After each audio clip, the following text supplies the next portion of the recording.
कभी Israel Palestine war, कभी Yemen civil war और तो और हाल ही में शुरू हुई इजराइल ईरान वॉर।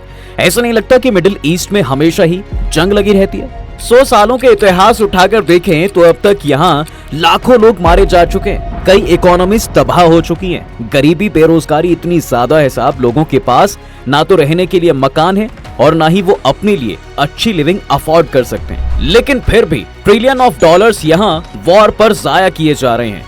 ऐसे में सवाल यह आता है कि मिडिल ईस्ट में इतनी जंग क्यों लगी रहती है? जिन देशों को तेल के कुओं का खजाना कहा जाता है, वहाँ इतने पैसे लगाने के बाद भी पीस क्यों नहीं एस्टैब्लिश हो पाया है? क्या यहाँ के लोग शांति चाहते ही नहीं हैं? या फिर दुनिया के इस हिस्से में जंग को हवा देने वाला असल मास्टरमाइंड कोई और ही है?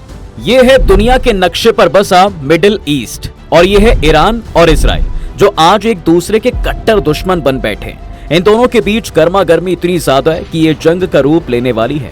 पहला हमला हालांकि इजराइल ने किया था, मगर फिर ईरान का अटैक और उस पर इजराइल का रिस्पॉन्स मिसाइल अटैक से गारंटी देता है कि दोनों देश कभी भी भिड़ सकते हैं। और ये अकेले नहीं हैं जो लड़ रहे हैं, बल्कि इजराइल हमास को लेकर भी पैलेस्टाइन के साथ लंबे समय से उलझा हुआ है। ऐसा ही कॉन्फ्लिक्ट हमें मिडिल ईस्ट के बाकी देशों में भी देखने को मिलता है, जो या तो मिलिटेंट ग्रुप का अड्डा बन बैठे हैं या तो वहाँ इकोनॉमिक क्राइसिस इतना ज्यादा है कि देश सिविल वॉर की स्थिति में है। कुल मिलाकर मिडिल ईस्ट में 18 देश हैं और सभी एक शतरंज के खेल की तरह एक दूसरे के खिलाफ साजिश या चाल चलते दिखाई देते हैं। इसका मेन रीजन हालांकि वो इजराइल को बताते हैं, लेकिन बात इतनी भी सिंपल नहीं है। दरअसल इनकी इंस्टेबिलिटी और वॉर की कहानी आज से कई 100 साल पहले शुरू होती है, जब मिडिल ईस्ट ऑटोमन एम्पायर का हिस्सा हुआ करता था और यहाँ हर धर्म के लोग रहा करते थे, मुस्लिम, क्रिश्चियन, ज्यूज और अरब्स। एक लंबे समय तक सब कुछ ठीक चला, लेकिन असली प्रॉब्लम तब शुरू हुई जब ऑटोमन एम्पायर की पावर कम पड़ने लगी और ब्रिटेन का एशिया पर इन्फ्लुएंस बढ़ना शुरू हुआ। यहाँ अंग्रेजों ने एशिया पर तो अपना कंट्रोल स्टैब्लिश कर लिया, लेकिन उनकी गले की हड्डी था ऑटोमन एम्पायर।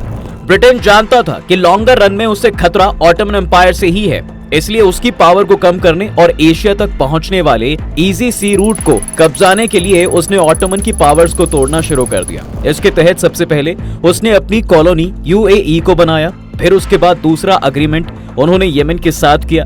1861 में उन्हें बहरीन भी मिल गया और ले देकर 1888 में इजिप्ट के साथ उन्होंने अपना अग्रीमेंट किया। मिडिल ईस्ट के इतने देशों को अपनी तरफ करने से जहां ब्रिटेन के हाथों में सुएज कैनाल का कंट्रोल आ गया, वहीं ऑटोमन एम्पायर को भी दिखने लगा कि भाई ब्रिटेन असल में वहां क्या चाल चल रहा था। उसे ब्रिटेन के बढ़ते इन्फ्लुएंस से मिर्ची तो लग रही थी, लेकिन वो कई सालों तक उस मौके को ढूंढता रहा जब वो ब्रिटेन को कमजोर कर सकता था, और ये मौका उसे आखिरकार वर्ल्ड वॉर 1 में मिला। इसके तहत जंग में ऑटोमन एम्पायर ने जर्मनी का साथ दिया, वहीं दूसरी तरफ ब्रिटेन और फ्रेंच एम्पायर एक पाले में हो गए। उन्होंने डिसाइड कर लिया कि वो ऑटोमन एम्पायर को न केवल हराएंगे बल्कि उसे तोड़ कर रख देंगे। अपने इसी प्लान को एग्जीक्यूट करने के लिए फ्रेंच और ब्रिटेन ने एक सीक्रेट अग्रीमेंट साइन किया, जिसका नाम था साइक्स-पिकॉट अग्रीमेंट। इसमें यह डिसाइड किया गया कि वॉर के बाद सारा मिडिल ईस्ट वो आपस में बांट लेंगे, जिसमें आधा इराक, कतर, बहरीन तो ब्रिटेन को मिलेगा, लेकिन आधा इराक और जॉर्डन इंडिपेंडेंट अरब स्टेट रहेगा, पर इस पर भी ब्रिटिशर्स का कंट्रोल रहेगा। इसके अलावा तय ये हुआ कि फ्रांस के पास लेबनान और तुर्की का आधा हिस्सा जाएगा, जबकि आज का सीरिया इंडिपेंडेंट अरब स्टेट रहेगा, पर इसका कंट्रोल फ्रांस के पास ही होगा। जबकि पैलेस्टाइन और इजराइल के हिस्सों को इस तरह से डिवाइड किया गया कि यहाँ इंटरनेशनल एडमिनिस्ट्रेशन बनाया जाएगा। कमाल था कि अरब स्टेट्स को पता भी नहीं था कि उनके हिस्से का बंटवारा हो चुका है और इसमें कल्चर, लैंग्वेज और एथनिसिटी का कोई ख्याल नहीं रखा गया। कुल मिलाकर बस यही वो सबसे बड़ी गलती थी जिससे आज तक मिडिल ईस्ट में आग लगी हुई है। दरअसल 1917 में ब्रिटिशर्स एक बेल्फोर डिक्लेरेशन लेकर आए, जिसमें उन्होंने पैलेस्टाइन की जमीन पर यहूदी लोगों के लिए नेशनल होम की बात कही। इस डिक्लेरेशन के बाद से ही दुनिया भर से ज्यूज भारी संख्या में पैलेस्टाइन में आने लगे, लेकिन इसका इजिप्ट, जॉर्डन, सीरिया और लेबनान जैसे अरब स्टेट्स में भारी अपोजिशन हुआ। पर अंग्रेजों को इससे जरा भी फर्क नहीं पड़ा। वो अरब स्टेट्स पर अपना कब्जा रखते रहे और जब वर्ल्ड वॉर 1 के खत्म होने के बाद ट्रीटी ऑफ वर्सेल्स साइन हुई तो एक बार फिर से इसमें मिडिल ईस्ट के बॉर्डर को बदला गया। अब ये सब हुआ ही था कि इसके 1 साल बाद ऑटोमन एम्पायर भी टूट गया और इसी का फायदा उठाकर ब्रिटेन और फ्रांस ने ऑटोमन एम्पायर के हिस्से को लिटरली अपनी कॉलोनी बना लिया। पर टर्की गवर्नमेंट को यह बात जरा भी पसंद नहीं आई और इसके खिलाफ वो 2 साल तक विरोध करती रही। लेकिन आखिरकार 1923 में ये ब्रिटेन, फ्रांस, तुर्की गवर्नमेंट के साथ बैठी और ऐसे में आज का टर्की एग्जिस्टेंस में आया।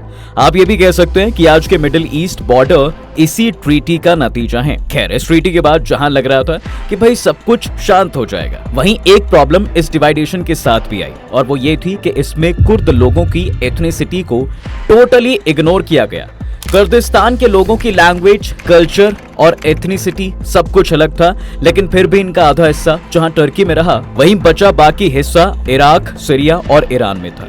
ये लोग तब तो कुछ नहीं बोल पाए, लेकिन तब से लेकर अब तक ये माइनॉरिटी अपने कल्चर और रीजन के लिए लड़ती आ रही है। और ये केवल कुर्दिस्तान का हाल नहीं है, बल्कि सीरिया से लेकर लेबनान का भी यही हाल है। सीरिया में तो डाइवर्सिटी इस हद तक है कि इस अकेले देश में शिया, सुन्नी, क्रिश्चियन, कुर्द और अल्वी एथनिसिटी के लोग रहते हैं और इसलिए यहाँ एक सिविल वॉर की स्थिति बनी रहती है। इसके अलावा 1930 में मामला तब और ज्यादा खराब हो गया जब टर्की ने जिद करके फ्रांस से सीरिया का अंटाकिया रीजन मांग लिया। फ्रांस ने भी बगावत के डर से उसे हिस्से को तो दे दिया, लेकिन इस एग्रीमेंट से जाहिर था कि सीरिया कैसे खुश हो पाता।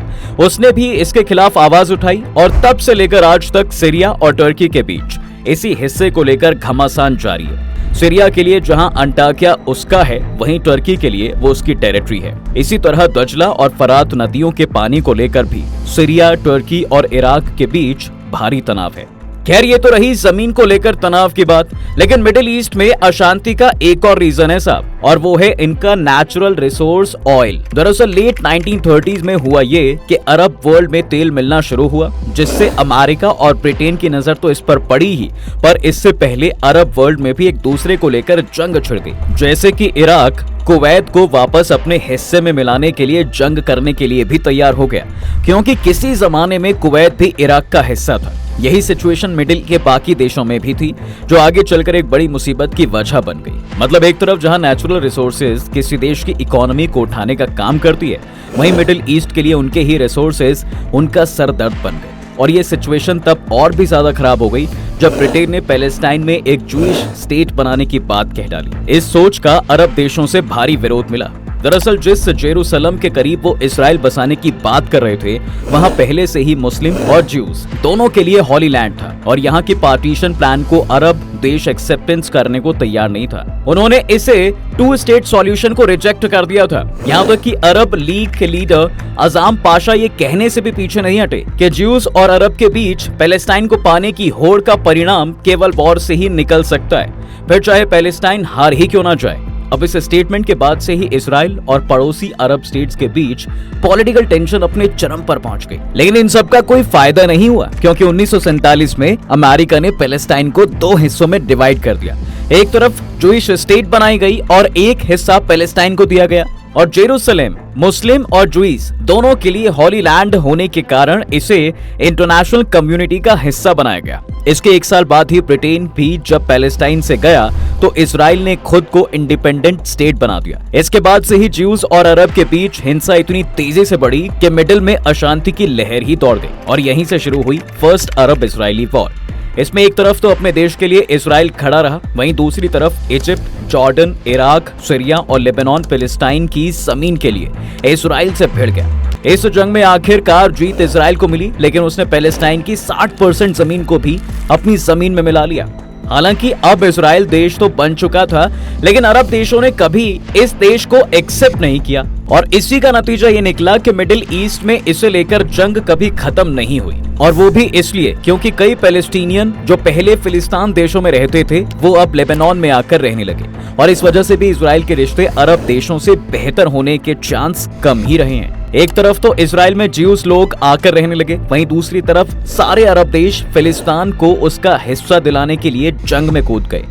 ये अरब देश न केवल अमेरिका और इजराइल के खिलाफ थे, बल्कि सऊदी अरब और कुवैत को भी अरब देशों की लिस्ट में नहीं गिनते थे, क्योंकि इन देशों का भी अमेरिका से ज्यादा करीबी संबंध था।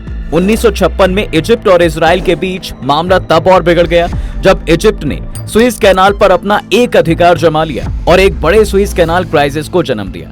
इसके जवाब में ब्रिटेन, फ्रांस और इजराइल भी चुप नहीं बैठे, क्योंकि अब तक इस कैनाल का अधिकार केवल फ्रांस के पास था। लेकिन जब इसके खिलाफ इजिप्ट ने जंग छेड़ी तो कई दिनों तक बवाल और हंगामे के बाद ये जंग इजिप्ट जीत गया। अब्देल नसीर अरब देशों के हीरो बनकर उभरे, लेकिन इजरायलियों को इस वॉर में करारी शिकस्त मिली और इतना सब होने के बाद भी ये जंग थमी नहीं, बल्कि इसके बाद 2 और तीसरी अरब इजरायली वॉर भी इस रीजन में देखने को मिली। कुल मिलाकर ज्यादातर सभी अरब देश इजराइल की एग्जिस्टेंस पर न केवल सवाल उठाते रहे, बल्कि वो कभी इस रीजन को एक नेशन का दर्जा नहीं दे पाए। इसके अलावा अपने पर्सनल पॉलिटिकल और इकोनॉमिक कॉन्फ्लिक्ट्स के चलते भी मिडिल ईस्ट के देश आपस में लड़ते रहे और इन्हें लड़ाने का असल काम किया फॉरेन पावर्स ने।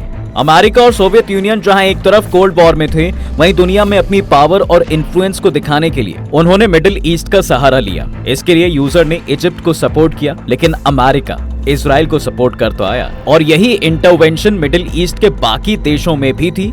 मतलब जो देश अमेरिका से दोस्ती करता, उसके ही पड़ोसी देश में हमें यूएसएसआर दिखाई देता। और यही एक वजह भी रही कि मिडिल ईस्ट में शांति बनने के बजाय स्थिति बिगड़ती चली गई। आज भी एक तरफ जहां ईरान और इजराइल में जंग का माहौल है, वहीं आपको बता दें कि 1979 में ईरान में तख्ता पलट हुआ था, जिसके बाद वहां दूसरी सरकार पावर में आई और उसने इजराइल का फिलिस्तीन की जमीन पर रहने को घुसपैठ करार दिया। इन दोनों ही देशों में इसे लेकर कभी डायरेक्ट जंग तो नहीं हुई, पर एक दूसरे पर जवाबी हमला जरूर करते रहे और वहीं से इनके रिश्ते खराब हो गए। अभी हाल ही में इजराइल ने भी सीरिया में मौजूद ईरान की काउंसिल बिल्डिंग पर हमला करवाया है। इसमें उनके एक ईरानी जनरल की मौत हो गई और इसको लेकर फिर ईरान भी लड़ाई के मूड में आ गया है। उसने भी जवाबी हमला किया, जिसके जवाब में इजराइल ने ईरान के न्यूक्लियर प्लांट्स के करीब हमला कराया। कुल मिलाकर अभी दोनों देशों में हालात खराब हैं और अब इस पूरे फसाद की जड़ कहीं ना कहीं रिलीजियस और टेरिटोरियल डेमोग्राफिक से मिलती है। मिडिल ईस्ट में लगी इस आग का आज तक कोई पक्का सॉल्यूशन तो नहीं निकल पाया है, लेकिन फ्यूचर में ये देखना दिलचस्प होगा साहब कि सिचुएशन कैसे बदलती है। अब इस पर आपका क्या कहना है? अपनी राय हमें कमेंट सेक्शन में लिखना ना भूलें। तब तक के लिए हम आपसे विदा लेते हैं और जल्द हाजिर होंगे एक और नए इंटरेस्टिंग टॉपिक के साथ। अगर ये वीडियो पसंद आए तो इसे अपने दोस्तों के साथ शेयर कर दें और हाँ, वीडियो को लाइक करना ना भूलें और अगर आपने हमारे चैनल को अभी तक सब्सक्राइब नहीं किया है तो वो भी कर दें। साथ ही बेल आइकॉन प्रेस करना बिल्कुल ना भूलें ताकि हमारी वीडियो आप तक जल्द से जल्द पहुंच सके।